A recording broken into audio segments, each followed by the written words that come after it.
آزادیا را دربرینه بربرا سرکیه دموکراسیه گلک جاران زیده تر جارکه سرکی حکومت هرم کردستان گوتیه او دگل راستگویه پشتوانیا روزنامه‌وانان دکه به همو آوایی که لدامو دزگهن حکومی جبوار گرتنا زانیارین راست و درست لی ندگلوان کسای ین لجیرناو روزنامه‌وانان چاوشکاریت کن زانیارین نراست بلاف دکن هر وها دوبرکی دناف برام ملت و گل ما پیدات کن لما دخوازم لسر و اماره هری داویه هاتیا راگهاندن لسر بن پیکارین در حق روزنامه‌وانان آزادیا فکر و رامان لهرما کردستان هاتیه تومار کردن هری زده لکودری بونه در انجام نوید چه بونه جه هجای آسو حاجی جگری سرو که فرمانگه حامدیه و زانیاری جه هولیره دپرسم هجای آسو گله بخیراتی کردستان مستو چرا و اماره هاتیا راگهاندن جه باوریه هوایه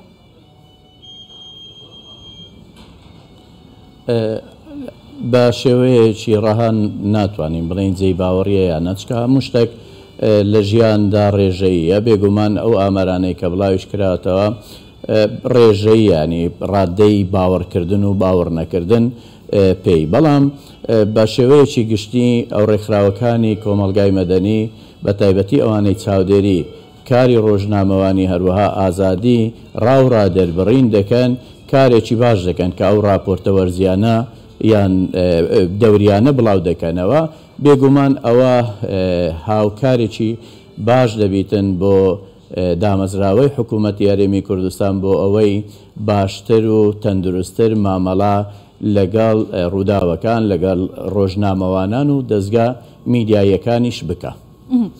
باشە. اف یاسای ژمارە 35 یا ساڵە 2007 یاسا ڕۆژنامەگەریە لە هەرێما کوردستانی گەلێک جاران ژالیە ڕۆژنامەگەران و ڕاستی رەخنێتێ لە ئەگەرم بەرێ خۆ بدەینە ڕاست و چەپێن خۆ جیرانێن خۆ هەمان دوور نەچین بەسی عێراقی بکەین گەلێک جاران لێسەر یەک ئاخفتنی یەک گوتنی یەک فکر و ڕامانێک کەسێک حتای دەهێتە وەنداکردن نزانن ساخە ژیان مریە هون چاوا دنرخینن ئایا vê یاسای بنەرینە هەوە پێویستی بە هەموارکردنە یان ژی دانانا یاسایەکێ نو هەیە بێگومان ینی لە ساڵی 2007 و ئێستا ئێمە لە ساڵی 2023 دەژین ماوەیەکی زۆری بەسەردا چووە هەر یاسایەکی دیکەش بیتن ڕەنگە ئەگەر پێداچوونەوەی بۆ بکرێ پێویستی بە هەموارکردنەوە هەبێتن یاسای ژمارە 35 یاسای بەگشتی یاسایەکی باشە کاری ڕۆژنامەوانی و شێوازی مامەڵەکردنی ڕۆژنامەوانان و پێچەوانش لەگەڵ ڕۆژنامەوانانی ڕێک خستووە و ئەوەی جەنابەت باست کرد لە یاسایەدا ئەوە هاتووە ینی سزا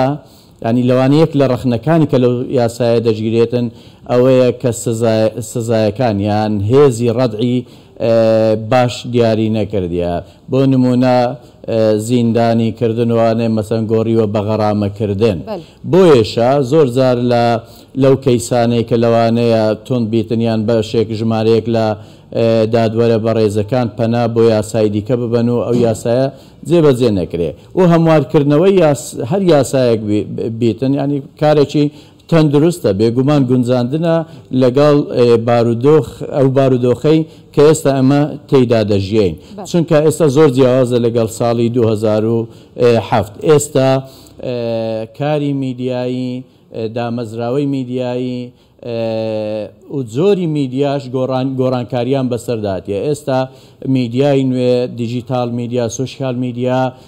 ڕوبەرەکەیان داگیر کردووە کە بەڵام لەو یاسایەدا بە هیچ شێوەیەک ئاماژە بەوانە نەکراوە بۆیەشە ینی لە کاتێکدا کە میدیای دیجیتاڵی تەجاوزی سەر یاسایەکان دەکەن یان بە هەر شێوازی کارێکی یاسایی دەکەن ئەوە هەم ئەوان هاوڵاتیان کە داوایان لەسەرەوە هەمیش دادگاکان ناچارن پەنا بۆ یاسای دیکە ببەن کە بیان بیگونجێنن لەگەڵ ئەو حالەتانە و کە کەیسەکانی پێیەکلایی بکەنەوە بەڕای من ینی ئەو یاسایە بەێ هەیژای ئاسوئانها هەر کەسێکی ڕابوو دێلتەنیشتە ناوێ خوددانیت ڕۆژنامەوان ئەوەژی وەهاتکەتن و دە ئەسلێ خودا تێنەگەهن ئازادیا فکر و ڕامانێ ڕادەربڕینێ چییە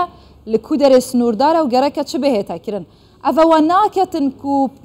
ئالوزیێن زێدەتر دەربکەون سەر لە خەڵکی بهێتە شێواندن يعني بيويز دكاتن ودامو دزجهن افرمين حكومتي بتايبتي بريا فيا سايكو هموار بكن سزاك زيدتر بوفان كاسان دانا حتى سنورك بهتا دانانو روجنا مافانو نا روجنا مافانان جهاف جدا بكت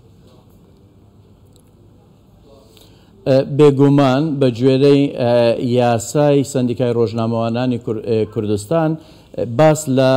ڕۆژنامەوان کرایە چێ ڕۆژنامەوانە ڕۆژنامەنووسە میدیاکارە و چێ هەونیە ئەوە بەڵام ئەوەش سەر لە نوێ پێویستی بە پێناسەکردنەوە هەیە بێگومان ئەوەی دیکە ئەوەی جەنابەت باست لێوە کرد بێگومان ئەوە دەستنیشانکردنێکی دروستە ئێمە پێویستیمان بەڕێکخستنەوەی کاری میدیایی هەیە ینی بە شێوەیەکی گشتی و لەسەر ئاستی هەموو میدیا جۆرا و جۆرەکان بۆ ئەوەش حکوومەتی هەرێمی کوردستان کابینەی نوێیە فەرمانگەکەی ئێمە فەرمانگەی میدیا و زانیاری بە هاوکاری و هەماهەنگی لەگەڵ وەزارەتی ڕۆشنبیری لەگەڵ سندیکای ڕۆژنامە نووسانی کوردستان بەردەوام لە گفتوگۆ لە کاری هاوبەش لە دانیشتنی هاوبەشین بۆ ئەوەی شێوازێک و تەقریبەی کۆمەڵک ڕێنمایی باش و دروست فۆرمەلە کراینە ئامادە کراینە کە ئەوانە هەنگاوێکی باشە بۆ ڕێکخستنەوەی کاری میدیایی بێگومان بەڵام لەسەر حیسابی بەرتەسکردنەوەی ئازادی کاری ڕۆژنامەوانی و ئازادی ڕادەربڕین نەبیتن و بەدڵنیاییەوەش نابی بەڵکو ئامانج لێی ڕێکخستنەوەی کاریە و دەربازبوونی کۆمەلگایە لەو فەوزایی کە گوتاری میدیایی بەداخەوە دروستی کردووە کە ئەو کەسانەی بەڕێزت ئاماژەت پێکردن ئەوانەی کە بەشێکیان لە سۆشیال میدیاکارانە بەسێکیان سوود لە میدیای دیجیتاڵی وەردەگرن و بەشێکیان بێگومان ماس میدیا میدیای جەماوەریان میدیای تەقلیدیش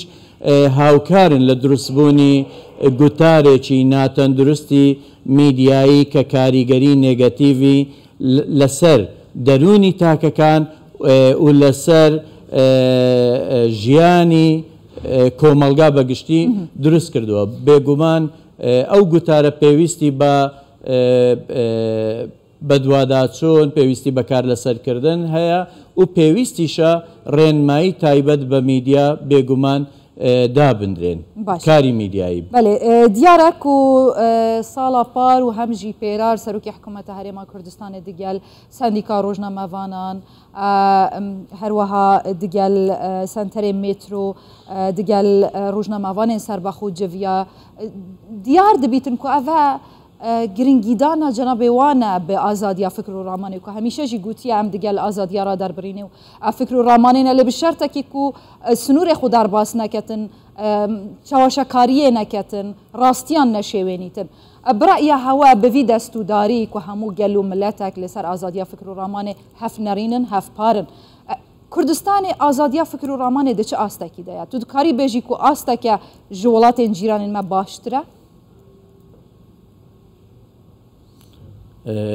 ئەوەش ڕێژەیە بەڵام ئەوەی گرنگە ئەوانەی بەڕێزت ئاماژەت پێوەکردن کە بەڕێز سەرۆکی حکوومەتی هەرێمی کوردستان ڕژدە لەسەر ئەوەی کە ڕووبەری ئازادیەکان فراوان بکرێ نەک پێچەوانەکەی و لە کارنامەی کابینەی نوێمی حکوومەتی هەرێمی کوردستان زۆر بەڕوونی ئاماژە بەوانە کراوە و بەراورد لەگەڵ وڵاتانی دراوسێیان ڕۆژهەڵاتی ناوەڕاست بەگشتی ڕەوشی میدیایی لە هەرێمی کوردستان ڕەوشی دیموکراسی ئازادی ڕادەربڕین بە بەراورد بەوانە لە دۆخێکی باشدایە بەڵام پرسیارەکە لێرە ئەوەیە ئایا ئەوە خواست و ویستی ئێمەیە وەکو حکوومەتی هەرێمی کوردستان بە دڵنیاییەوە نا بۆیەش ئێمە کار دەکەین لەسەر ئەوەی کە کاری میدیایی بەرەو باشتر هەنگاو بنێ ڕووبەری ئازادی فراوانتر ببی بەڵام کە دەڵێن کاری میدیایی لەلایەن میدیاکارانی ڕاستەقینەوە نەک ئەوانەی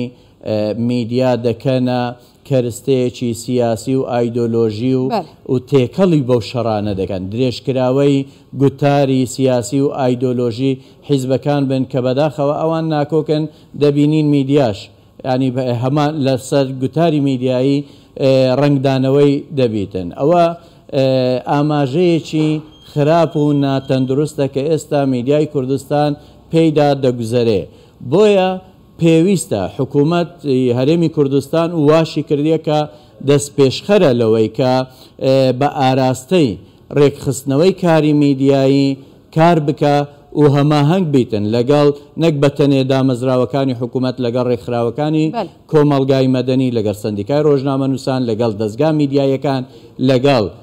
کەسانی پسپۆر و ئەکادمی لە ناوناوەندەکانی ئەکادمی لە هەرێمی کوردستاندا. گەلێک سپاس بۆ هێژایە ئاس و حاجی جێگیرێ سەرۆکی فەرمانگەها میدیا و زانیاری ژە هەولێرێ دەم باش.